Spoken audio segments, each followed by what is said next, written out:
আমাৰ অভ্যৰ্থনা সমিতিৰ ফালৰ পৰা আপোনালোক সকলো ইলেক্ট্ৰনিক মিডিয়ালৈ অভিনন্দন যাচিলোঁ পোনপ্ৰথমে। ইতিমধ্যে আপোনালোকে গম পায় অহা 5, 6, 7 ফেব্ৰুৱাৰীত যিটো নেকি আমাৰ অধিৱেশন অনুষ্ঠিত হ'বলগীয়া আছিল, সেইটো আমি বিশেষ এটা কাৰণত 5, 6, 7ৰ পৰিৱৰ্তে 17, 18, 19 ফেব্ৰুৱাৰীলৈ আমি কিছু পিছুৱাইছোঁ। এইটো হৈছে যিহেতু আপোনালোকে নিশ্চয় গম পায় যোৱা বৰ্ষাকালীন অধিৱেশনত অসমৰ বিধানসভাত যি আমাৰ 21খন জিলাক সামৰি Bodo Kachari welfare autonomous council গঠন কৰাৰ এটা আইন, সেই আইন গৃহীত হৈছিলে। সেই আইন গৃহীত যোৱা কেইদিনমান আগত ৰাজ্যপালে সেই আইনত গৃহীত কৰিছে। কিছুদিনৰ পিছত গেজেট নটিফিকেশ্যন ওলোৱাৰ কথা আছিলে আৰু সেইটো অলৰেডি ওলাই গ'ল যে খুব কম সময়ৰ ভিতৰত আমাক ইণ্টাৰিয়াম কাউন্সিল বা অন্তৰ্বৰ্তী পৰিষদ গঠন কৰি দিয়া হ'ব। সেয়েহে তাৰ প্ৰতি লক্ষ্য ৰাখি আমাৰ কেন্দ্ৰীয় নেতৃবৰ্গই ইতিমধ্যে গুৱাহাটীত বাহৰ পাতি আছে আৰু তেওঁলোকে খুব ব্যস্ত। সেয়েহে সেইবিলাক কাৰণত এই যিটো নেকি 5, 6, 7 তাৰিখে হ'বলগীয়া যি অধিৱেশন, এইটো আমি সদ্যহতে 5, 6, 7 তাৰিখৰ পৰিৱৰ্তে আমি 17, 18, 19 ফেব্ৰুৱাৰীলৈ কিছুদিনৰ কাৰণে পিছুৱাই দিছোঁ। যিহেতু আমি গম পাইছোঁ যে তেওঁলোকৰ মুখৰ পৰা, কেন্দ্ৰীয় সমিতিৰ মুখৰ পৰা যে আমাক 15 তাৰিখৰ ভিতৰত এই অন্তৰ্বৰ্তী পৰিষদখন গঠন কৰি দিয়া হ'ব। সেয়ে তেওঁবিলাকে তাতে ব্যস্ত থাকিব। আৰু আপোনালোকে নিশ্চয় গম পায় যে আমাৰ যি কাম, অভ্যৰ্থনা সমিতিৰ যি কাম, প্ৰায় 90% কাম সম্পূৰ্ণ হৈছে।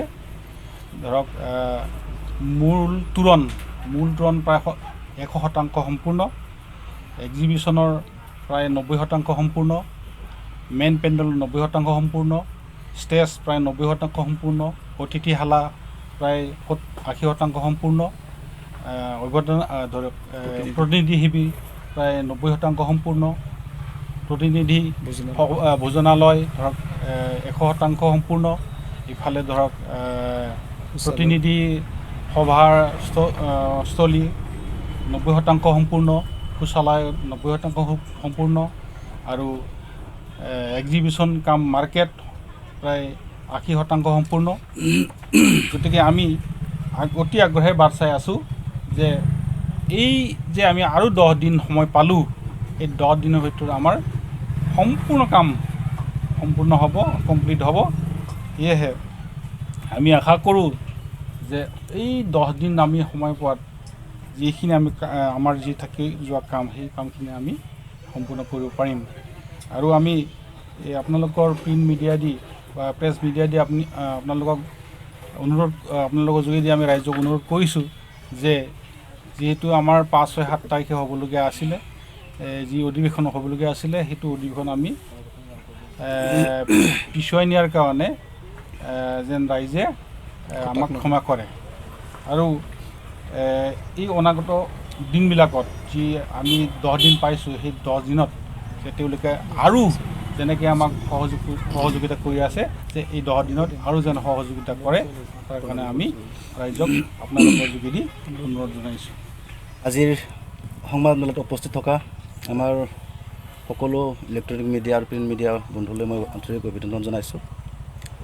আমাৰ সন্মিলিত বড়ো গণমঞ্চ UBPO, united Bodo peoples organisation, যে আমাৰ 7ম সংখ্যক বাৰ্ষিক অধিৱেশন আমাৰ অহা 5, 6, 7 ফেব্ৰুৱাৰীত অনুষ্ঠিত হ'ব লগা আছিল। আমি কেন্দ্ৰীয় সমিতিৰ পৰা জানিব পৰা মতে যে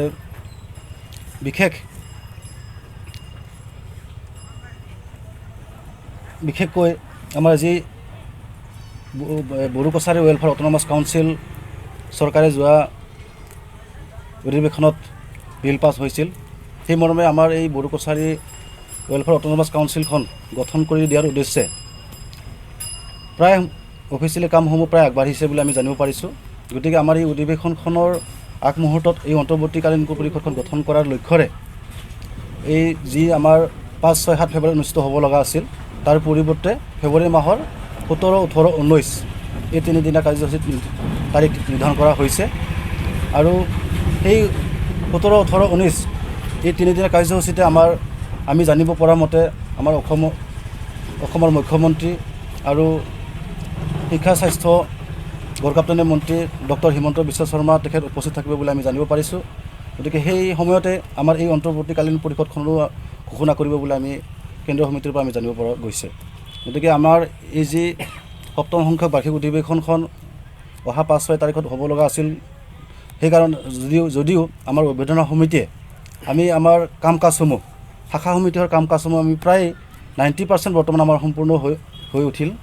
আমি ভাবিছিলোঁ যদি 5, 6, 7 তাৰিখত সম্পূৰ্ণ হয়, আমাৰ এই 2 দিনৰ ভিতৰতে সম্পূৰ্ণ হৈ হ'লেহেঁতেন। গতিকে আমি ভাবিছোঁ এতিয়া আমি আৰু কিছু সময় পাইছোঁ, আৰু যিবোৰ আমাৰ খুঁটি নাটি থাকি গৈছে সেইবোৰ আমি ভাল ধৰণে যাতে সুচাৰুৰূপে আমি আৰু ঠিক ঠাক কৰিবৰ কাৰণে আমি যথেষ্ট এটা সময় পাইছোঁ বুলি আমি এটা চিন্তা চৰ্চা কৰিছোঁ।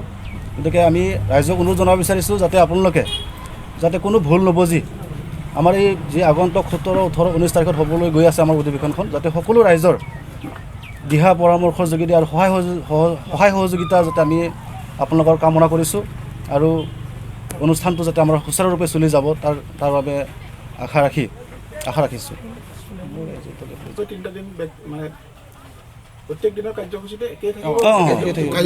কাৰ্যসূচী আমাৰ যিটো আমি 5, 6, 7 তাৰিখত আমি যিটো ঠিক কৰা হৈছিল, কাৰ্যসূচীত যিবোৰ দফা থাকিব বা যিবোৰ আমাৰ অতিথি থাকিব প্ৰায় একে থাকিব, কেৱল আমাৰ তাৰিখটোহে চেঞ্জ হ'ব। বৰ্তমানৰ যি লিফলেট প্ৰগ্ৰাম যি বাকী সাললৈ নহয়, 6টো 18লৈ যাব আৰু 7টো 19লৈ যাব, তাৰিখটোহে চেঞ্জ, বাকী কাৰ্যসূচী একে থাকিব। হয়, আমি এতিয়া বৰ্তমানলৈকে জানিব পৰা মতে প্ৰতিনিধি প্ৰায় বহু হেজাৰ হ'ব বুলি আমি জানিব পাৰিছোঁ। লগতে আমাৰ চুবুৰীয়া ৰাজ্য যিবোৰ আমাৰ কাষতে থকা নাগালেণ্ড, মেঘালয়, অৰুণাচল, আপোনাৰ পশ্চিমবংগ, ত্ৰিপুৰা, তাৰ বাহিৰেও আমাৰ বাংলাদেশৰ পৰা আমি প্ৰতিনিধি আহিব বুলি আমি গম পাইছোঁ। গতিকে আমি তেখেতসকলকো আমি সকলো যিমান মোৰ প্ৰতিনিধি অংশগ্ৰহণ কৰিব সকলোকে আমি আদৰণি জনাবৰ বাবে আমি প্ৰস্তুত হৈ আছোঁ।